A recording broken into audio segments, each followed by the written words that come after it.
Hey YouTube. First of all, very happy new year. I know I'm a few days late, but that's better than a year late like last time. Um, I have just come out of Walmart. I have been shopping for a bunch of new groceries because I have decided to do kind of another elimination diet. This time it's going to focus on low FODMAP foods. I don't know if you guys have heard about it. I only heard about it recently. Um, FODMAP stands for fermentable oligosaccharides, disaccharides, monosaccharides, and polyols. And what it means is that it's things that are in foods that are basically chains of carbohydrates that the body can potentially have a problem digesting. Um, since I've had my diagnosis of RA, I have had different gut issues, to put it mildly. I have tried different things to deal with it, but recently I had a few flare ups at different times that um, seemed to have to do with foods that I thought were safe. But then did some research and I found out that those were high FODMAP foods.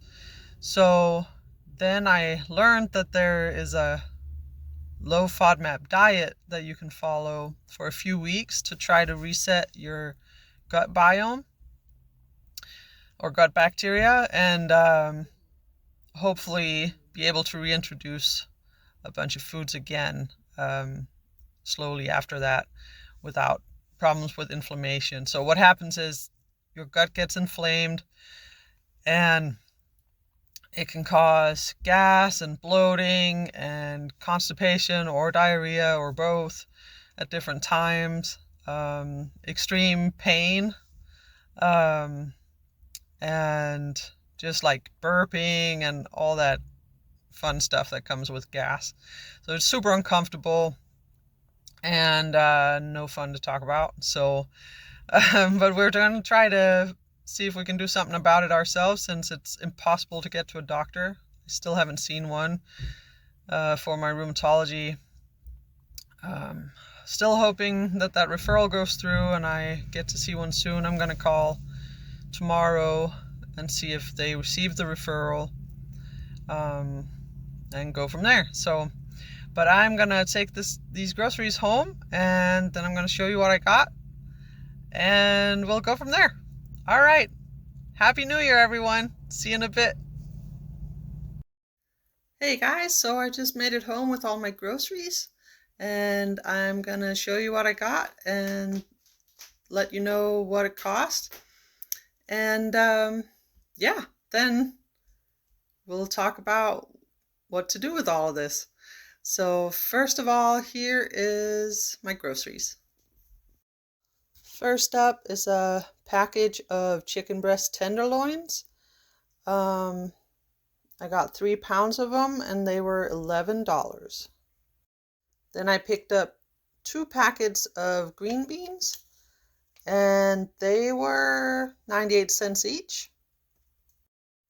Then I also got 2 packages of frozen chopped spinach and they were each $1.16. Last frozen item is a packet of blueberries and it was $2.47. Moving on to so-called dairy. I got a thing of kefir. I'm not sure how to pronounce it, but it is supposed to be extra yummy food for your good gut bacteria. And you might say, well, hey, Elling, aren't you trying to go lactose free? And why are you buying this? It's made from low-fat milk. I can see that on the label. I'm like, yep, it totally is like that. But it also says on the back that it is naturally gluten-free, lactose intolerant friendly.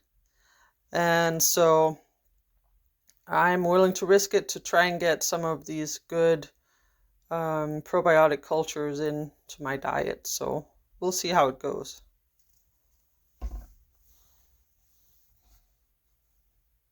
This one was $3.66. Then I also grabbed this lactose-free whole milk. It is good and tasty and lactose-free, so I'll be using that with some of my berries. For the naughtier snack section, I got some grain-free tortilla chips. I've eaten these before on the previous elimination diet that I did, and I did really well with them. They're made from cassava flour and with coconut flour and avocado oil, so it should be low in FODMAP also. Delicious. Also in the snack section, I got these 2 bars of 90% cocoa dark chocolate. A serving is 3 squares, so that's what I'm going to go by. Try to get 1 serving of this per day. I'm not the biggest fan of dark chocolate, but I really love chocolate, so I think this will help me keep me on track. And I may add that to berries too, or just eat it by itself. I don't know. We'll see.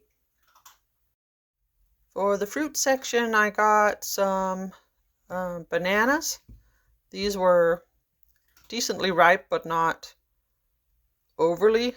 So hopefully they're yummy. Then I also grabbed these Mystic Dream black seedless grapes. I haven't tried this brand before, but they look very delicious, so I'm excited to try those. Totally forgot to tell you what the lactose-free milk cost. It was $3.38 for this, and the grapes were $2.66 a pound. No, $2.37 a pound, but I got 2.66 pounds, so a total of $6.30 for those. And the bananas, they were 50 cents a pound, and I got 2.68 pounds, so $1.34 worth. The chocolate was, let me find it here, they were $3.37 per bar. For the produce section, I got 2 little zucchinis that I plan on roasting in the oven, and they were both for $1.10 a pound, and for the 2 of them I ended up paying $1.63. Then I got a cucumber for 96 cents. Some green onion, where I'm only going to use the green part because the other part is not low in FODMAPs, I guess. So we'll just be using the green. And they were 96 cents. And then I got a red bell pepper, which was $1.48. All right, I calculated it up, and the grand total for groceries alone turned out to be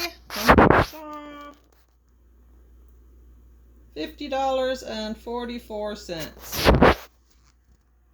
So that's not too bad. I'm counting on having enough food for quite a while with that, at least a week, maybe more, hopefully, because I already have rice in my pantry, and I have spices and olive oil,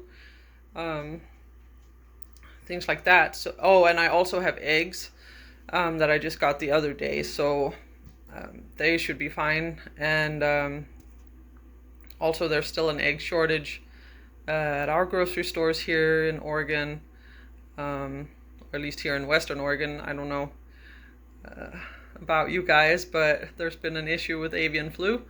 So eggs are not that easy to get, so I grab some when I see that they're on the shelf. Um, and I got lucky the other day, so I didn't have to worry about that today.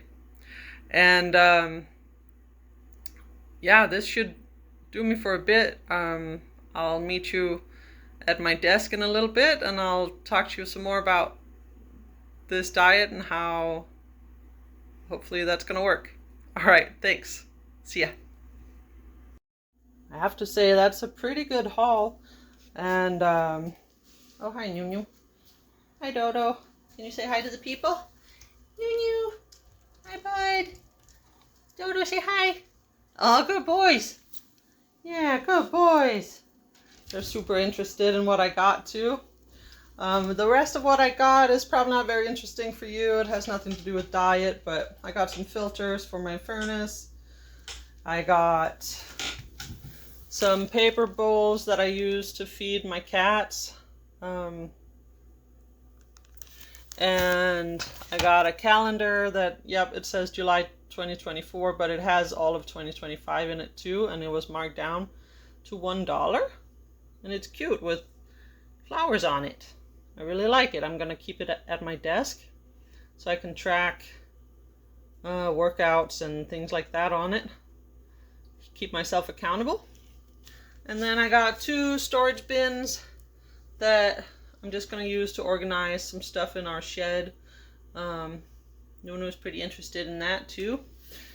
So that's all I got. And the grand total for all of that was $91.41. Okay, so I made it to my desk, and I was going to talk a little bit more about the Low Fodmap Diet. The groceries I got today are not, all that you can eat on this diet. It's just a selection of the things that I like from the overall list. You can find comprehensive lists just by Googling Low Fodmap, FODMAP. And lots of different lists will come up. They're not all the same, so you do have to compare and contrast and maybe experiment a little bit for yourself with it. But I just kind of got one from a doctor's website, so I feel like that's a little bit more trustworthy. But we'll see. I'll, of course, be checking in with the body and seeing what's its reaction to the different foods. Hopefully, no reaction to the things I'll be eating now for a few weeks. The other thing that is recommended is to also go gluten-free and mostly dairy-free while trying this. I had already done that because I found that gluten makes my rheumatoid symptoms worse, and dairy in large amounts also does. I can tolerate cheese for the most part, especially the hard cheeses are fine, and lower amounts of like shredded cheese or soft cheeses are okay too, but I can't overdo it. So I try to stay mostly lactose free as far as milk goes, and soft cheeses I don't really buy anymore. So but other than that, yeah, like I went gluten free already, so that's not going to be as hard for me as it would be for people going from the standard diet to this, because it's a pretty big adjustment. So I had already cut gluten out, most dairy, and most sugar, or most added sugar anyway. I didn't really use white sugar in cooking or anything anymore, just rarely. Now I won't use it, and then even though it should be actually okay on this, but I also want to detox from sugar a bit since Christmas happened and all that. But one thing I had used a lot for sugar substitute was honey. Like I like honey in my tea and on berries or stuff like that. But honey is high in FODMAP, so I'm gonna try to not use honey for a few weeks, and then instead I'll be using maple syrup, which I had also already kind of introduced and had been using for my iced tea instead of sugar, since I cut out all other drinks, like store-bought drinks. So I just make iced tea for myself at home with just a couple of tea bags um, in a what's it called, a gallon pitcher that I have in the fridge, and then some maple syrup in there and water, and let it sit overnight, and then I drink that the next day. Try to drink only that or water or hot tea. So we'll see how that goes. That's only been a couple of weeks. So, uh, but it's going well so far, and I actually am happy to not have um, the extra expense of all the drinks that I used to buy. I used to buy tons and tons of those LaCroix and other uh, like bubbly and all the fizzy drinks because I was using that to replace soda, which I used to drink a lot of. So, but I don't really trust the natural flavors that they say they have in there. They don't detail what the natural flavors are, and I'm pretty sure it's just, some chemical that's made to mimic the flavor of whatever the drink is supposed to taste like. Strawberry, then they make some uh, chemical approximation of strawberry flavor, or I don't know. I don't trust it, and they won't tell you what it is, so I just wanted to cut it out. Plus, the fizzy part of those drinks also was messing with my guts, so cutting that out. Yeah, so the point of this low FODMAP diet is not to just eat like this from now on. You're supposed to just kind of eat like this for 2 to 3 weeks, up to 3 months, depending on whether you think you're still getting benefits from, um, symptoms improving. But yeah, mostly people do it for 2 or 3 weeks, and then they start slowly introducing some of their favorite higher FODMAP foods. Like, for example, I will be reintroducing honey when I get to that point to see if I can tolerate it. And, like fruits like apples and raisins, things like that. Excuse my burping. That's one of the symptoms too. I'm so sorry. That's gross. But hey, it's real life. So this is what I'm trying to fix. So we'll see how that goes, and I will let you guys know how I'm improving, if I'm improving. And feel free to put any questions you might have in the comments, and hopefully we can get to feeling better with the gut symptoms, but also bonus, you could start feeling better from the RA symptoms, because the gut issues can affect your entire system, and it can have effects like joint pain and brain fog and fatigue and insomnia, all of those things that I do struggle with from what I think is from the RA, but maybe it's also from these gut issues. So hopefully I can get to feeling a lot better soon, and we'll go from there. It's a long road, I guess, but since there's no magical pill, I guess we'll just try and do it this way. Large bonus too, I might drop a pound or two. We'll see. Cross fingers. All right. Please like and subscribe if you enjoyed this video. Leave a comment if you have any questions or just want to say something. And I want to just say thank you so much for being here. Thank you for watching and supporting my journey. And thank you for being you. All right, bye.